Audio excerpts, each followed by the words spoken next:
కళ్యాణ్ పక్కన పెట్టుకుని చంద్రబాబు నాయుడు చెప్పిన మాట నిన్నేం చెప్పింది అక్కడ 17,000 మంది కొత్తగా అప్లై చేసుకున్నారని చెప్పింది. దాంట్లో ఒక 6,000 అనుమానం ఉందని మళ్ళీ చంద్రబాబు గారు చెప్తున్నారు. కాబట్టి ఇదంతా ఏంటంటే క్రిందటిసారి ఈవీఎంల మీద గోల్ చేసినట్టు ఉంటుంది.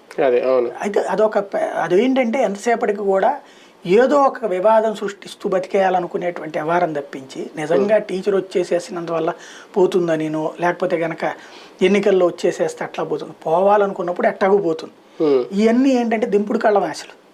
ఇప్పుడు వీళ్ళకి అంత ధైర్యమే ఉన్నటువంటిప్పుడు ఎందుకు పొత్తు పెట్టుకుంటున్నారు?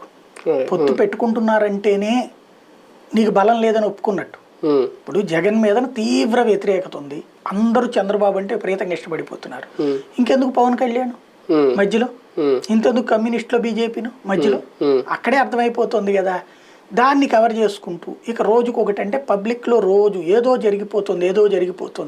ఇప్పుడు ఫర్ ఎగ్జాంపుల్ మనం రోడ్ల మీద వెళ్తున్నాం, నాకు తెలిసి నేను విజయవాడలో మా సింగనగర్ రోడ్లో చూస్తే ఇదివరకు చంద్రబాబు గారు ఉన్నప్పుడు ఎప్పుడు గుంటలు పడతా ఉండేది, మళ్ళీ దాని మీద బట్టేస్తూ ఉండేవాళ్ళు, నడుస్తూ ఉండేది.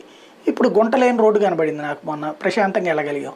అయితే వేరే సందులో ఇప్పుడు నేనేం చూడాలి, పేపర్లోనూ టీవీలో చూసినప్పుడు ఎక్కడో గుంటల రోడ్డు ఉంది కదా, అక్కడ సరి చేయలేదు అనుకుంటారా జగన్మోహన్ రెడ్డి అనుకోవాలి. ఇదివరకటి రోజుల్లో రోడ్డు బాగోపోతే ఎవరిని తిట్టుకునేవాళ్ళం? నాకు తెలిసి నేను ఫీల్డ్లో పనిచేసినంతకాలం కార్పొరేషన్ నిద్రపోతుంది అని రాసుకొచ్చేవాడిని వార్త.